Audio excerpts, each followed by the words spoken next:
What's up, YouTube? Another day, another vlog. What did I say to you? We're gonna be on this because, like, it's the only way the truth is gonna get out. Don't want it to be where you're listening to Joey Jack and Jackie Joe. All right, hear it from the horse's mouth. So I hope you're having a blessed day today, because I am. So here we go with another unlisted until we open it to the public. My daughter was my rock. My children was my rock. And they was my motivation. Big up my brethren at the time that was, coming up to see me. You know who you are. And she would come with her son, and she would bring my other two sons with her. And I know it was hard for them to see me like that. It really was. I never forget when she made me a lasagna that I've been waiting on for decades. I bet if she sees this, she's going to crack up laughing. Yo, the lasagna was so delicious. At that time as well, I was vegan. I weren't eating blink and breathe. But she did use the I can't remember. But anyway, yeah, that twists me up to another level. When I needed to poo, I must have pooed out a tennis ball. Yeah, no joke, people. That is a whole video in itself. Oh my God, nah, man. But that was the most delicious lasagna ever. Because I was vegan. Because I know that, the blink and breathe as well, what they put in it is not good for us, etc. And, taking the natural stuff, which is like, the sour sap and the kernel seeds and the walnuts. Because, again, I wanted to be as natural but work with modern day medicine to make sure. So after looking into it and knowing that sarsaparilla was good for, the nasty C, and as I said, sour sap and, I'll just, look, you guys know, because if you followed it, my journey on social, you see that I've been posting the herbal side and the natural way about it. But my daughter, man, she had to be wheeling me in a wheelchair because, as I said, I couldn't walk. I was very weak, even though the hospital was just across the road. And there were times that it's just raining, and bless her soul, she's just pushing me in this wheelchair. And I would cry at night because I'm thinking, she's only 16. And this is what she has to do, is care for mommy. And she was studying. And she'll be in her room on the phone to her mates and maybe talking. Then sometimes she needed stuff printed. And I just give thanks to, her and the hospital, because they would print off stuff for her. And then I was really grateful when her brothers would come up and she would have, a bit of normality than just hospital back to accommodation. Now, mind you, this is what I did forget as well. This is the time during Calf Me Dead. Now, anybody that knows, we're talking the COVID-19, right? Because remember when they said, well, if you cough, you could possibly DIE. So I named it Ross. So if me cough, me dead. Everybody around me knows that I called it. I didn't call it no COVID-19. I didn't. And I wore masks before that came into play, because I also have lupus and I have a low immune system. So as I said, if you know me, you know already, yeah, live your life wore mask long before that. So it wasn't nothing for me to have a mask up, because I did it anyway, because I know that people love cough and not cover their mouth. I mean, they just raised different, innit? Yaga.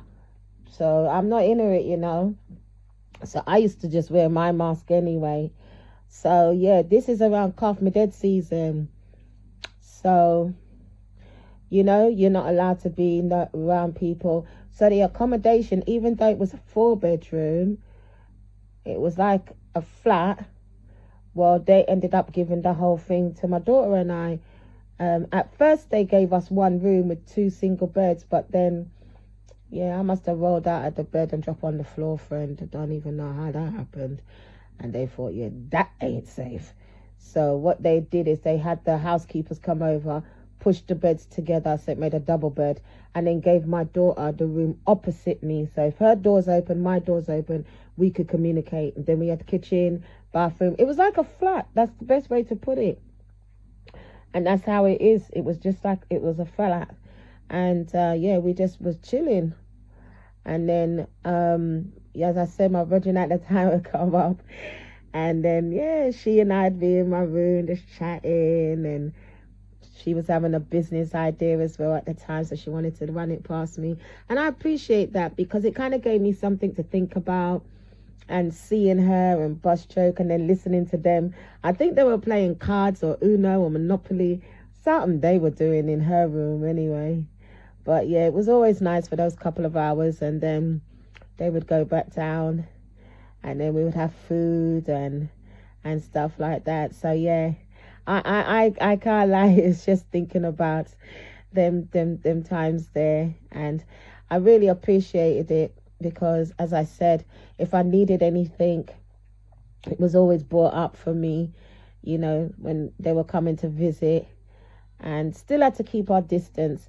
And I'm just lucky, to be fair, and even my daughter, that nobody caught no calf me dead, because that would have definitely given me that, innit? Yeah, we would have alright on that one. So, again, when I say to you, calf me dead season weren't no joke in the hospital, you know. Yeah, no joke.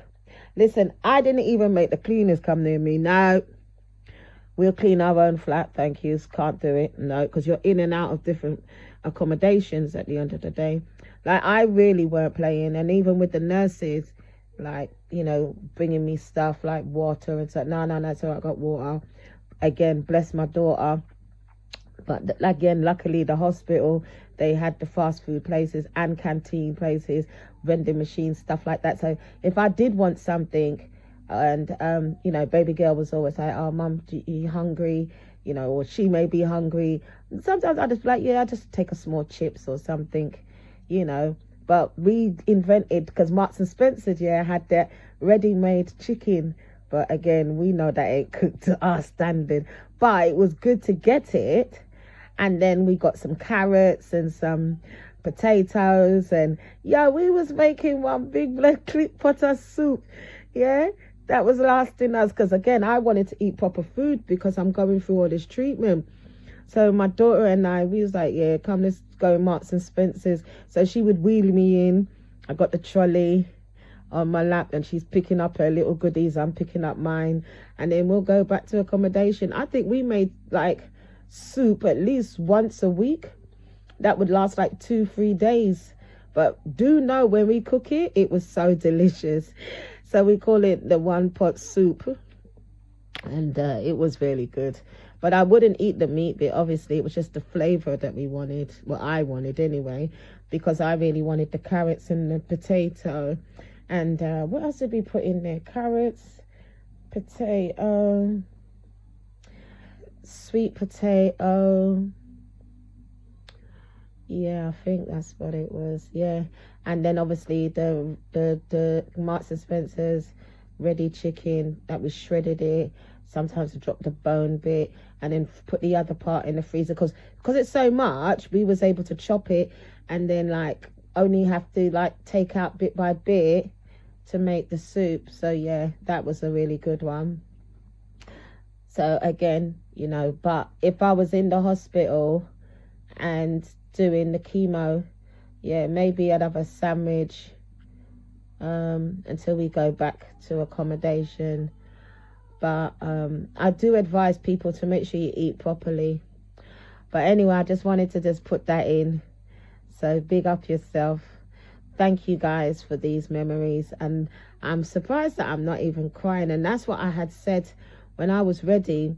I didn't want to be crying because I am not looking sympathy. I'm trying to just share the journey. I'm trying to just make people understand why I am how I am. Meaning as far as my mindset, how I see life, how I view life. So if you thought live your life before has always been, yeah, she just really don't give a Jesus. I really don't. But that's another reason, isn't it? But with what I've gone through in these last 5 years, yeah, I just want it to be an encouragement for someone. You don't have to be going through any health matters. I'm saying I want you to look on it like it might look dull today for you, whatever you're going through in your personal life, but stay strong, stay focused, figure it out. You only get depressed because you've suppressed the matter instead of facing it and taking your time and breaking it down and how you're going to handle it, how you're going to tackle it, how you're going to overcome it. And that's where I leave that to the next one. Until then, don't forget, like, comment and subscribe. I'll see you on the next video. Live your life.